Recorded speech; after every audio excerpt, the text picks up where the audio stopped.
오늘 반도체 두 지수의 등락률을 보면 필라델피아 반도체 지수는 하락했는데 AI 반도체 지수는 상승했죠. 그 이유는 같은 반도체 지수지만 구성 종목이 다르기 때문인데요.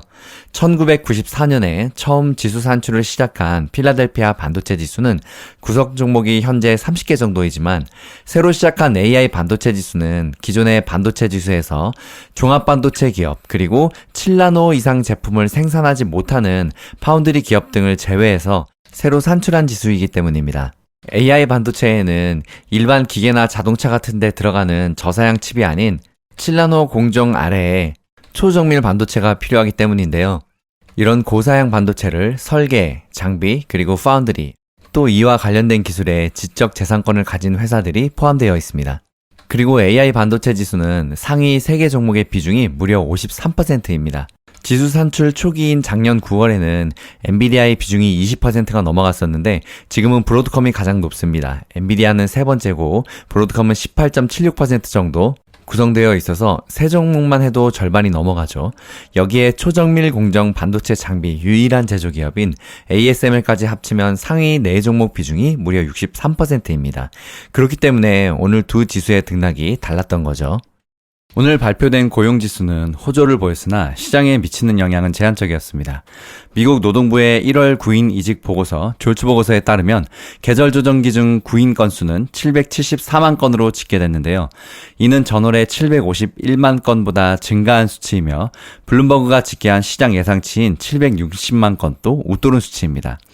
투자자들의 시선은 오는 12일 발표되는 미국의 2월 소비자 물가 지수 CPI에 쏠리고 있는데요.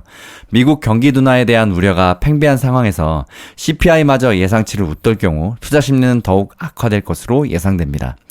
월스트리트 저널의 조사에 따르면 경제 전문가들은 2월 CPI가 전월 대비 0.3%, 전년 대비 2.9% 각각 상승했을 것으로 전망하고 있습니다.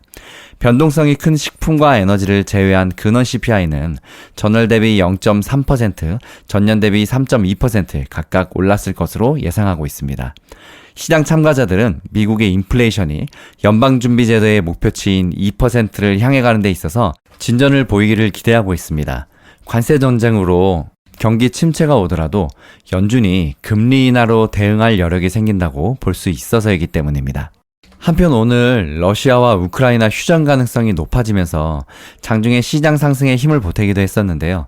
안드리 예르마크 우크라이나 대통령 실장과 마코 루비오 미국 국무장관이 이끄는 두 나라의 대표단은 이날 사우디아라비아 제다에서 만나서 30일간의 휴전 방안 추진에 전격 합의했습니다.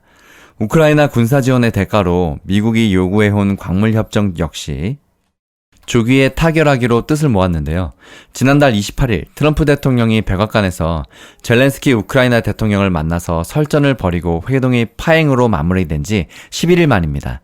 다만 아직 러시아가 합의하지 않은 만큼 휴전의 진척 여부는 아직 불투명한 상황입니다.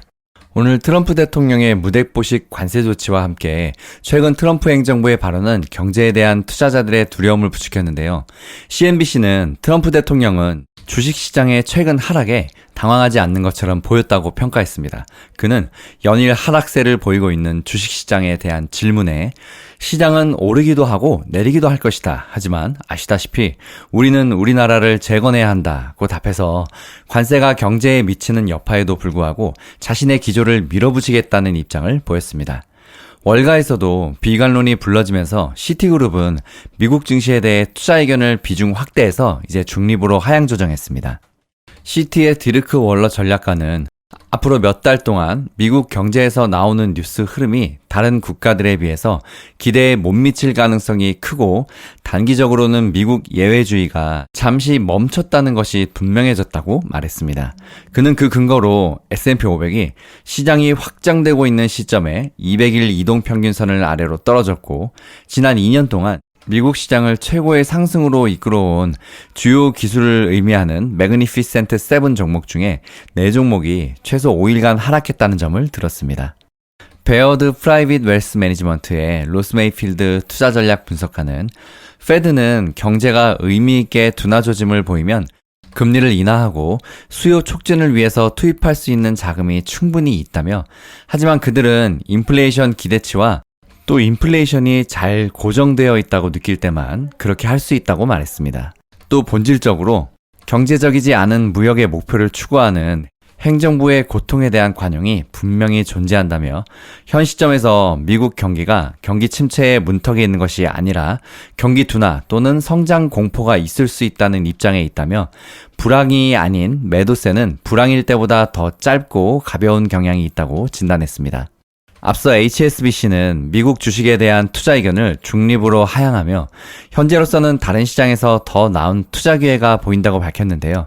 네드 데이비드 리서치도 시장 모멘텀이 악화하고 있다면서 미국 예외주의가 적어도 당분간은 멈출 것이며 향후 몇 달 동안 미국 경제 뉴스 흐름이 글로벌 시장 대비 부진할 가능성이 크다고 진단했습니다. JP모건 체이스와 RBC 캐피털 마켓 등은 트럼프의 관세 정책이 경제 성장 둔화 우려를 키운다고 지적했는데요. 모건 스탠리의 마이크 윌슨 전략가는 시장이 성장 리스크에 대해서 계속 고민하고 있는 가운데 극심한 변동성이 이어질 것이라고 경고했습니다. 또 어드바이저스 SM 매니지먼트의 스콧 클리어 최고 경영자는 우리는 아직 공포와 매도의 절정에 도달하지 않았다며 아마 가까워졌겠지만 반등하려면 매도세가 완전히 끝나야 한다고 말했습니다. 솔루스 얼터너티브 에셋 매니지먼트의 댄 그린하우스 수석 전략가는 현재 시장은 분명히 조정 국면에 있고 보통 조정장에서 반등을 확실할 만한 무언가가 필요하다고 진단했습니다. 로렌 서머스 전 미국 재무부 장관은 미국이 경기 침체에 빠질 확률이 약 50대 50에 가깝다고 평가하기도 했습니다.